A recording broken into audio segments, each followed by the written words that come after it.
Hello bachcho, let's discuss this question.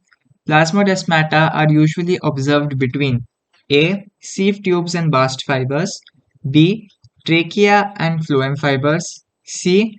Xylem parenchyma and xylem fibers, या D. Sieve tubes and companion cells. इस question को करने का की कॉन्सेप्ट है सबसे पहले तो प्लाज्मोडेस्माटा का रोल समझना। प्लाज्मोडेस्माटा कब दिखेगा आपको?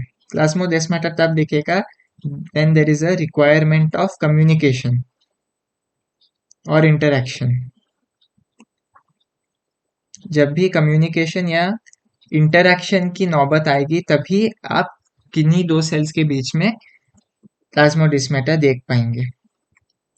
यदि हम इंटरैक्शन और वेरी क्लोज इंटरैक्शन की बात करें तो सबसे पहले जो चीज दिमाग में आती है वो है सीव ट्यूब्स और कंपेनियन सेल्स की, क्योंकि हम सभी को पता है कि कंपेनियन सेल ही सीव ट्यूब को कंट्रोल करता है, क्योंकि सीव ट्यूब्स जो है वो ई न्यूक्लिएटेड है, उनमें फंक्शनल न्यूक्लियस एब्सेंट होता है।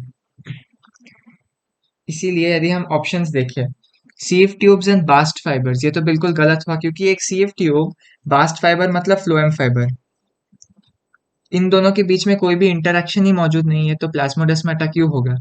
Trachea and phloem fibres, trachea यहाँ पर ट्रेकियरी एलिमेंट्स की बात हो रही है जो जाइलम का पार्ट है, इन दोनों के बीच में भी कोई भी इंटरेक्शन नहीं है, तो ये भी गलत हुआ।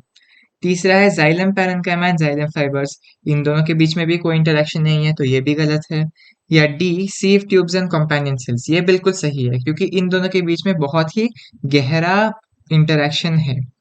इसीलिए the correct option to this question is option D, sieve tubes and companion cells. Hope you have understood it well. All the best.